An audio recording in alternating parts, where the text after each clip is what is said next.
Ya mudah-mudahan masih hidup belum dimudahkan juga.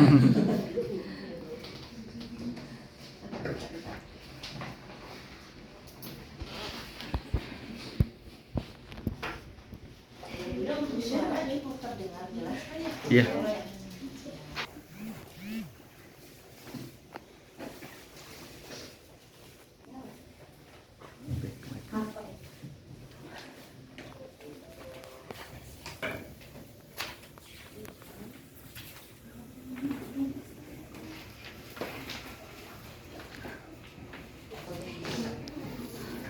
Bismillahirrahmanirrahim. Assalamualaikum warahmatullahi wabarakatuh. Waalaikumsalam warahmatullahi wabarakatuh. Perkenalkan, saya Diva Sabira Putri Fitrianto dari kelas 8 Deonix. Pada kesempatan kali ini akan mempresentasikan tentang proyek kolaborasi kita kali ini yang berjudul Peran Pemuda dalam Memajukan Agrikultur.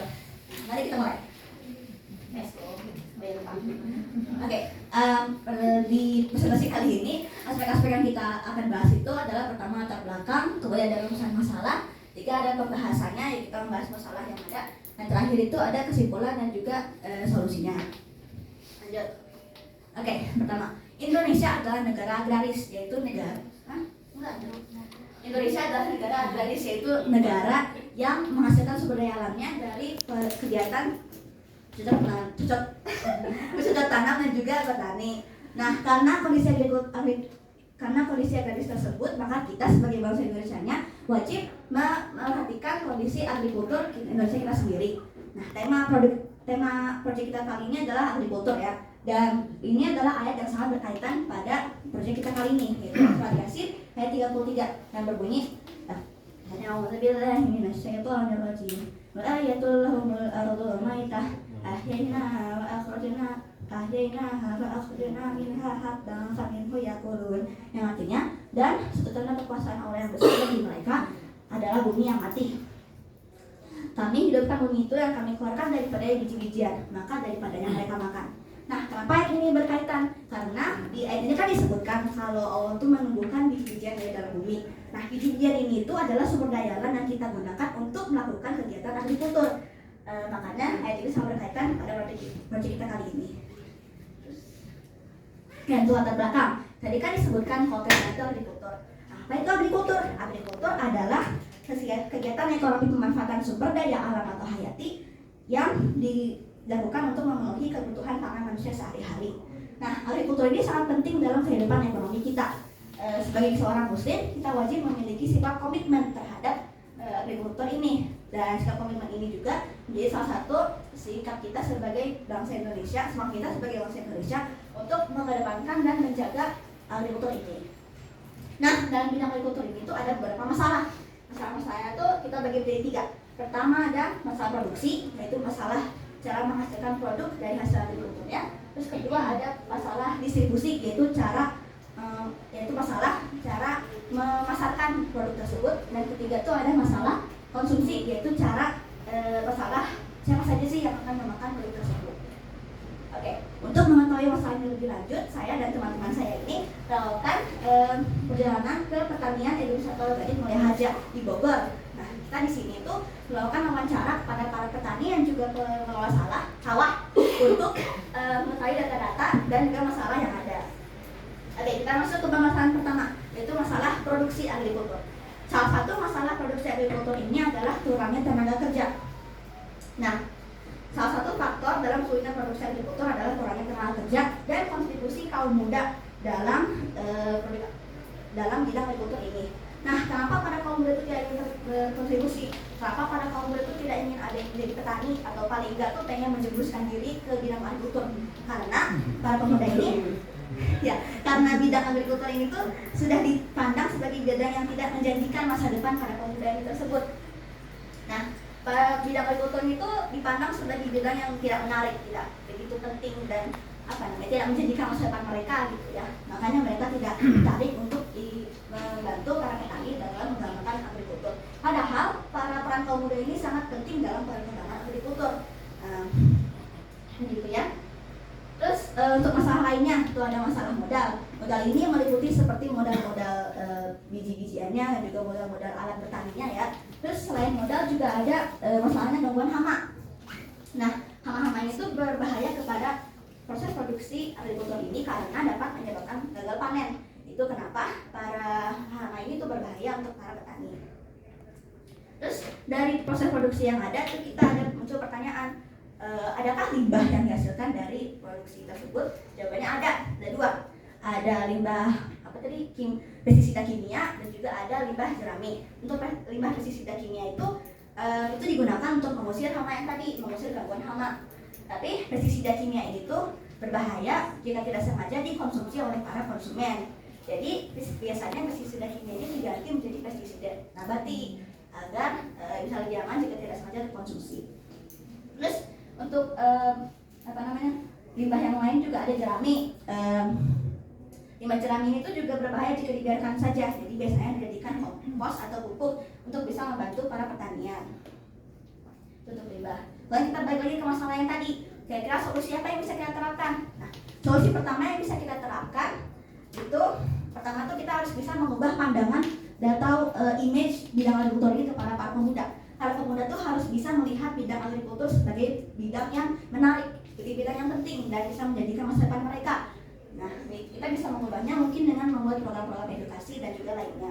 Ketika kita sudah mengubah image-nya, kita bisa membuat kaum muda ini menjadi berkontribusi pada tenaga kerja para petani, agar para petani ini bisa terbantu oleh adanya kaum muda. Dan selain itu untuk yang terakhir itu untuk masalah gangguan hama itu bisa diatasi karena dengan menggunakan pestisida nabati seperti tadi ya.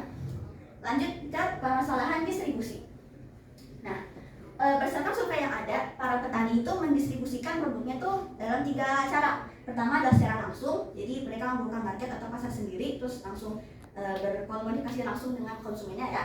Terus kedua tuh ada di pesan atau di order. Jadi para konsumen tuh misalnya bisa nge-WA para pengelola distributor, jadi produknya tuh bisa langsung dikirim ke mereka. Dan terakhir ada dengan menyalurkan ke tempat-tempat lain, misalnya ke pasar atau market di sekitar mereka. Nah, masalah di sini adalah walaupun peminatnya sudah banyak ya, cabang distribusi yang ada tuh belum banyak dan belum meluas. Dan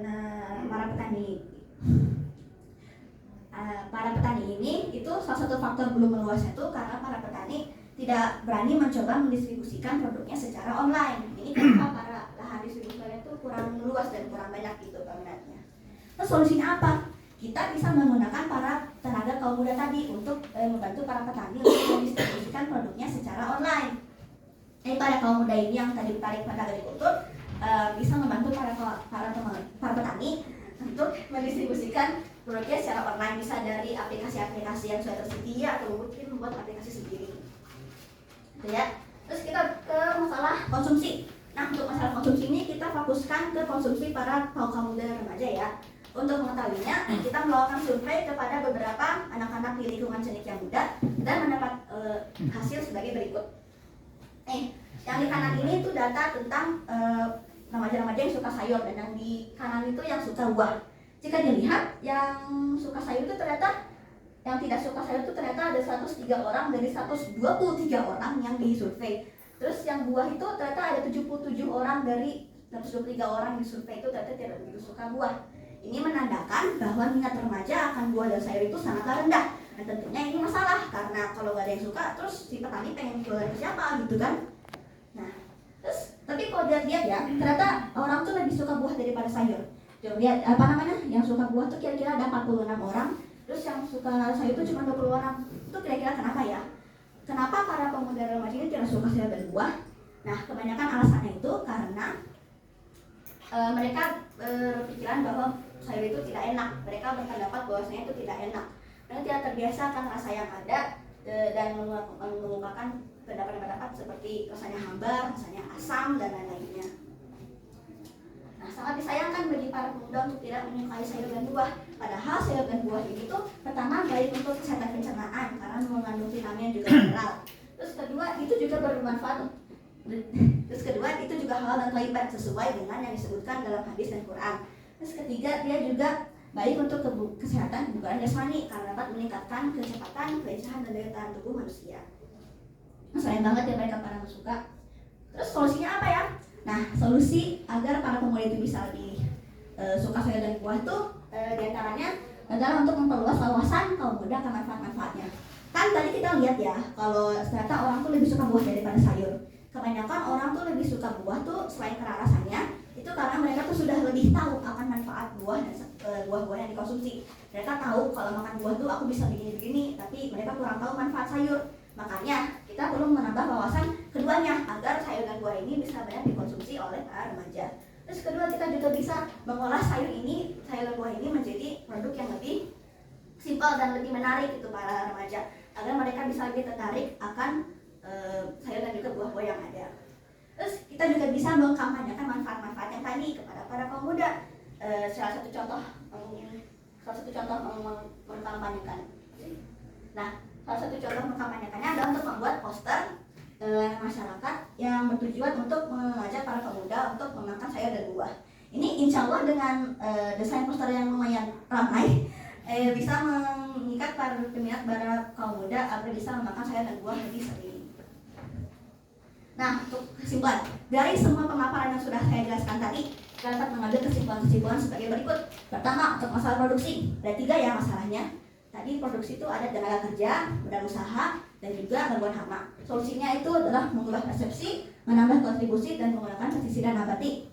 Untuk masalah distribusi, tadi masalahnya para petani yang belum berani mencoba berjualan secara online. Itu solusinya kita menggunakan tenaga kaum muda untuk membantu mereka berjualan online. Terus yang terakhir, untuk masalah konsumsi, itu masalahnya tuh para remaja yang tidak suka sayur dan buah. Solusinya itu adalah untuk memperluas wawasan, mengolah hasil menjadi makanan yang menarik, dan mengkampanyekannya dengan poster yang tadi. Terus, ini untuk saran. Ini saran-saran saya kepada para petani dan juga para pemuda yang ada. Ini sarannya akan saya jelaskan dalam bahasa Sunda dan bahasa Inggris. Untuk translation-nya tinggal dibaca di situ. Untuk bahasa, nah untuk para petani teh kedana mah mimitan kampanye ngajak para barudak merakikan diri ngabangun dina kamajuan tatanan negara. Petani oge kedah nyobian ngabibitan nyebarkeun produk tatanana secara online. Ku kituna pamenta konsumen bakal meningkat sareng daerah distribusi oge bakal ngalegaan. Terus untuk para kaum muda, for the teenagers and students, they should expand their knowledge about the benefits of consuming agricultural products. They should also try to cultivate fruit and vegetables into something more simple flavored to the teenagers themselves, so their interest of agricultural production keeps increasing and increase the level of consumption in agriculture. Nah, ini foto dokumentasi saya akan wawancara yang dilakukan di petani-petani tadi. Ya, ada gambar sawahnya, ada gambar pengelola sawahnya sedang menjelaskan wawancaranya. Sekian dari saya, mohon maaf jika ada pertanyaan. Jika tadi suara saya kecepatan, tolong dimaafkan. Jika ada pertanyaan, mohon ditanyakan. Dan sekali lagi terima kasih banyak sudah mendengarkan. Wassalamualaikum warahmatullahi wabarakatuh.